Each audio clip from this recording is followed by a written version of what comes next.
നമ്മളിപ്പോൾ കണ്ടത് ഒരു എന്താ പറയുന്നത് ഇപ്പോൾ നിലനിൽക്കുന്ന ഒരു ട്രെൻഡാണ്. അതായത് ഒരു ബസ്സിൽ ഒരു സ്ത്രീക്ക് നേരെ നടക്കുന്ന അക്രമങ്ങൾ ആ സ്ത്രീ തന്നെ പബ്ലിക്കിനോട് പറയുന്നൊരു ട്രെൻഡാണിത് ഈ സംഭവിക്കുന്നത്. അതായത് ഇപ്പോൾ 2 വീഡിയോസ് ഞാൻ കണ്ടായിരുന്നു. മുമ്പൊരു വീഡിയോസ് കണ്ടായിരുന്നു. ഇപ്പോൾ രണ്ടാമത്തെ വീഡിയോ ആണ് ഞാനിപ്പോൾ കാണിച്ചത്.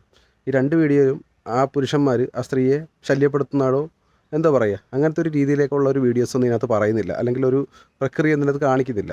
എന്തിനാണ് ഇവരിങ്ങനെ പ്രചരിപ്പിക്കുന്നത് എനിക്കറിയില്ല. രണ്ടാമത്തെ വീഡിയോയിൽ സങ്കടകരമായിട്ടുള്ള കാര്യമാണ്. രണ്ടാമത്തെ വീഡിയോയിൽ അയാൾ ആത്മഹത്യ ചെയ്തെന്നുള്ള ഒരു വാർത്തയാണ് ഇപ്പോൾ വരുന്നത് അല്ലേ. വളരെ സങ്കടമുള്ള കാര്യമാണ്. ഇവർ മനസ്സിലാക്കേണ്ട ഒരു കാര്യമുണ്ട്, ഈ പറയുന്ന ആൾക്കാർക്ക് കുടുംബമുണ്ട്, കുട്ടികളുണ്ട്. കാരണം നിങ്ങളെ ഭയങ്കരമായിട്ട് ആക്രമിക്കുന്ന ഒരാളാണ്, നിങ്ങൾ എന്ത് ചെയ്യണം? ആ രണ്ടാമത്തെ വീഡിയോയിൽ തന്നെ കാണിക്കുന്നുണ്ട്. ആ സ്ത്രീ വളരെ നിന്നിട്ട് ആ വീഡിയോയ്ക്ക് എന്തും വേണ്ടി പോസ് കിട്ടാവോ ആ പോസിന് വേണ്ടിയിട്ട് വളരെ നിന്ന് കൊടുക്കുന്നതായിട്ടുള്ള രീതിയിലേക്കൊക്കെ കാണുന്നുണ്ട് ആ വീഡിയോയ്ക്കകത്ത്.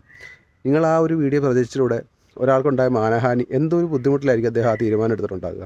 അദ്ദേഹത്തിന് ഒരു കുടുംബമുണ്ട്, കുട്ടികളുണ്ട്, മാതാപിതാക്കളുണ്ട്.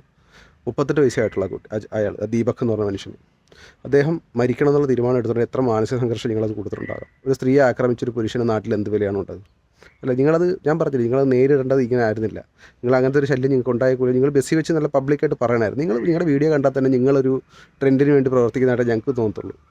ഇനിയെങ്കിലും നിങ്ങൾ മനസ്സിലാക്കുക, പുരുഷന്മാരെ അങ്ങനെ ഉണ്ട്, ഒരുപാട് സ്ത്രീകൾ അനുഭവിക്കുന്നുണ്ട്. പക്ഷേ നിങ്ങൾ ഈ കാട്ടായം കാരണം ആ സ്ത്രീകൾക്ക് പോലും നീതി കിട്ടാത്ത രീതിയിലേക്കാണ് നിങ്ങൾ ഈ കാണിച്ചുകൊണ്ടിരിക്കുന്നത്. നിങ്ങൾക്ക് ലൈക്കും ഷെയറിന് കിട്ടാൻ വേണ്ടിയിട്ട് നിങ്ങൾ ഈ കാണിക്കുന്നൊരു ചീപ്പായിട്ടുള്ള പബ്ലിസിറ്റി, നിങ്ങൾ മറ്റുള്ള സ്ത്രീകളെ കൂടെ എന്താ പറയുക, അവർക്ക് കിട്ടേണ്ട നീതി കൂടെ നിങ്ങളായിട്ട് തട്ടിത്തെറിപ്പിക്കുകയാണ്. ഇനിയെങ്കിലും ജീവൻ പണയം വെക്കേണ്ട ഇങ്ങനത്തെ ഒരു റീൽസ് നിങ്ങൾ എടുക്കരുത്. നിങ്ങൾ ട്രെൻഡാകാൻ വേണ്ടി നിങ്ങളുടെ കഴിവ് വെച്ച് റീൽസ് എടുക്കുക. ഇങ്ങനത്തെ ഒരു എന്താ പറയുക, ഒരു എന്താ പറയുക, കക്കൂസിൻ്റെ നിലവാരം പോലില്ലാത്ത റീൽസൊന്നും എടുക്കാതിരിക്കുക.